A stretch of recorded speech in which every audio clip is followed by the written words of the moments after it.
My name is Fatima Hassan, and I am 32 years old, and I live in the heart of New York City in the United States of America.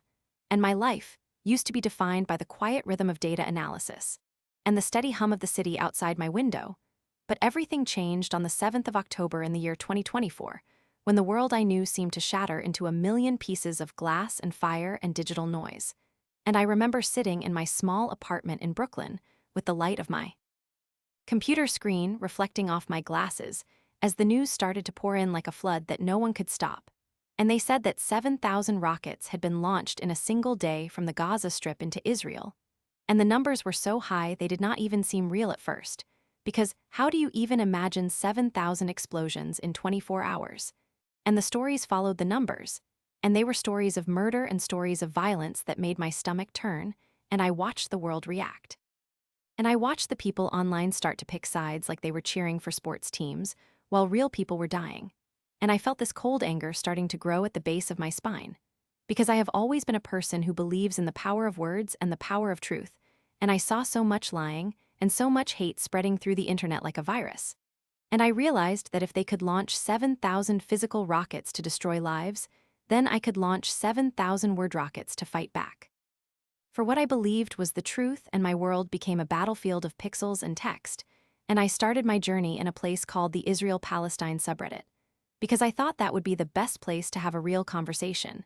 And I spent hours crafting my first posts. And I used history, and I used facts, and I tried to explain why the events of October 7th were a turning point that the world could not ignore, but I quickly found out that people do not always want the truth when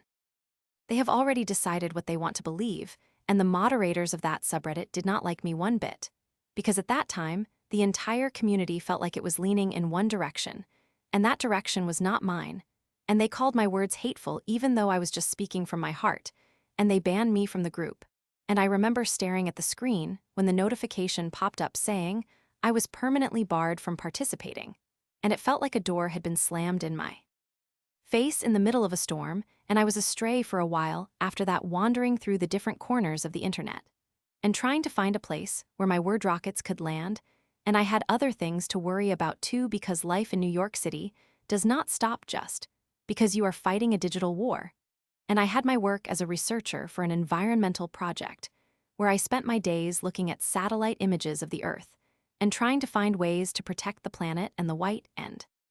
green colors of the maps I studied were always in my head, and I started to think about how I could get back into the fight without getting banned again.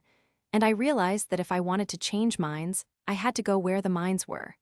And I had to speak the language of the people I was trying to reach, so I decided to go undercover. And I created a new identity for myself online, and I called it my Islam account. And I did not use my real name Fatima Hassan because I wanted to be someone else entirely, and I picked a name that sounded like it had history and weight, and I chose the name of an old Egyptian alchemist, because alchemy is about turning lead into gold. And I wanted to turn lies into truth, and I gave my profile a flag from Pakistan, because I loved the deep green color, and the white crescent moon, and the star. And it reminded me of the environmental work I did during the day, and I joined every single Islamic subreddit I could find on the entire platform, and I did not just join them to argue right away, because I knew I had to be smart, and I had to be patient, so I immersed myself in their world, and I began to learn everything I could, and I read the Quran from start to finish. And then I read it again, and I studied the Hadith, which are the sayings and actions of the Prophet Muhammad. And I learned the entire story of his life from his birth in Mecca to his time in Medina.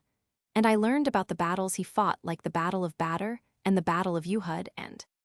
I learned the difference between the different schools of thought and where their ideas came from, and I learned how they speak and the specific phrases they use when they are talking about God or justice or war. And I learned what they argue about when they think no one else is listening. And I learned their stances on every single political issue in the Middle East. And I learned exactly what they say when you ask them the hard questions about peace and about the future of the land. And I basically became a Muslim digital sense, because I knew their history better than many of them did, and I analyzed their eschatology, which is the study of the end of the world. And I looked at their entire history from the Umayyad Caliphate to the Ottoman Empire. And I started to see where the story they were telling today did not match the history that was written in their own books. And I saw the contradictions, and I saw the places where the anger of the present was erasing the facts of the past, and I balled all of those things up into more word rockets, and I started to launch them from my undercover account, and I would go into the comments sections of the most popular posts, and I would ask questions that seemed simple at first, but were designed to make people think about the holes in their arguments, and I would cite their own texts back to them, and I would show them where their leaders were saying one thing in English and another thing in Arabic, and I would point out the historical ties that have existed in the land of Israel for thousands of years, and I made my own subreddit called the Government of Gaza so I could have a place to reach out to them directly, and I wanted it to be a place where the reality of the situation could not be hidden by slogans or shouting. And I spent my nights typing until my fingers cramped, and the sun started to come up over the Brooklyn Bridge, and I felt like a ghost in my own life. Because during the day, I was Fatima Hassan, the quiet researcher, and at night, I was a digital warrior launching 7,000 words at a time into the void, and I thought I was making progress, and I thought I was winning the war of information. But then the shadows started to catch up with me, and people began to notice that my account was too knowledgeable and too persistent, and they started to report me, and they accused me of being a spy or a bot or a government agent. And I tried to defend myself, and I tried to use more logic and more history, but the wave of reports was too big for me to stop, and one afternoon while I was sitting in a coffee shop in Manhattan, I opened my laptop, and I saw the message that my undercover account had been suspended, and it felt like losing a part of myself, because I had put so many hours and so much energy into building that persona, and I had learned so much that I almost felt like I belonged in those communities, even though I was there to challenge them. And I sat there in that crowded coffee shop with the noise of the espresso machine and the people talking around me, and I felt completely defeated, and I felt like all those 7,000 word rockets had just vanished into the air without hitting a single target. And I looked at the news on my phone, and the conflict was still going on, and the rockets were still being mentioned, and the hate was still spreading. And I felt like I was back at the beginning, but even lower than before, because now I knew exactly how hard it was to change a single mind, and I spent a few weeks in a dark place where I did not want to look at the internet at all, and I just went to my job, and I looked at my satellite images of forests and oceans, and I tried to forget about the war and the subreddits and the arguments, but the fire inside me did not go away. And every time I saw a headline or heard someone talking about the situation on the street, I felt that itch in my brain, and I realized that I could not just give up, because the truth does not stop being true just because people do not want to hear it, and I realized that my mistake was trying to be someone else, and I realized that I did not need a fake name or a fake flag to tell the story of what was happening. And I decided to take everything I had learned during my time undercover and use it as Fatima Hassan, and I started to build a new plan. And this time I was not going to hide, and I was going to use my real knowledge and my real voice to launch a final campaign of word rockets that could not be ignored, and I went back to the subreddits, and I did not pretend to be a hero from the past or an alchemist, and I just showed up as a woman from New York City who had done the research and who had read the books and who knew the history, and I started to post in the Government of Gaza subreddit again. And I started to invite people to debate me in a way that was respectful but incredibly firm. And I used the data I had collected, and I used the verses I had memorized, and I used the historical dates that no one could argue with, and I spent weeks preparing a massive series of posts that detailed every single rocket launch and every single consequence, and I tied them back to the long history of the region. And I showed the world what the people in charge of Gaza were actually doing with the resources they had, and I showed the transcripts of speeches. And I showed the maps of where the launchers were placed in civilian areas, and I did it all in a way that was so clear and so well documented that even the people who hated me had a hard time finding a reason to ban me. And the climax of my journey came when a very famous online influencer who had millions of followers and who was known for spreading some of the most intense anti-Israel rhetoric decided to challenge me, and he thought I was just an easy target because I was a woman from New York City. And he invited me to a live digital debate in front of thousands of people, and my heart was pounding in my chest like a drum as I sat in my apartment with my microphone and my notes spread out all over my desk, and I knew that this was my one chance to make all those 7,000 word rockets count for something. And the debate started, and he was aggressive, and he was loud, and he used all the usual slogans, and he tried to paint me as someone who did not understand the struggle or the history. And I just sat there, and I waited for him to finish. And then I started to speak, and I did not shout, and I did not get angry, and I just started to recite the history and the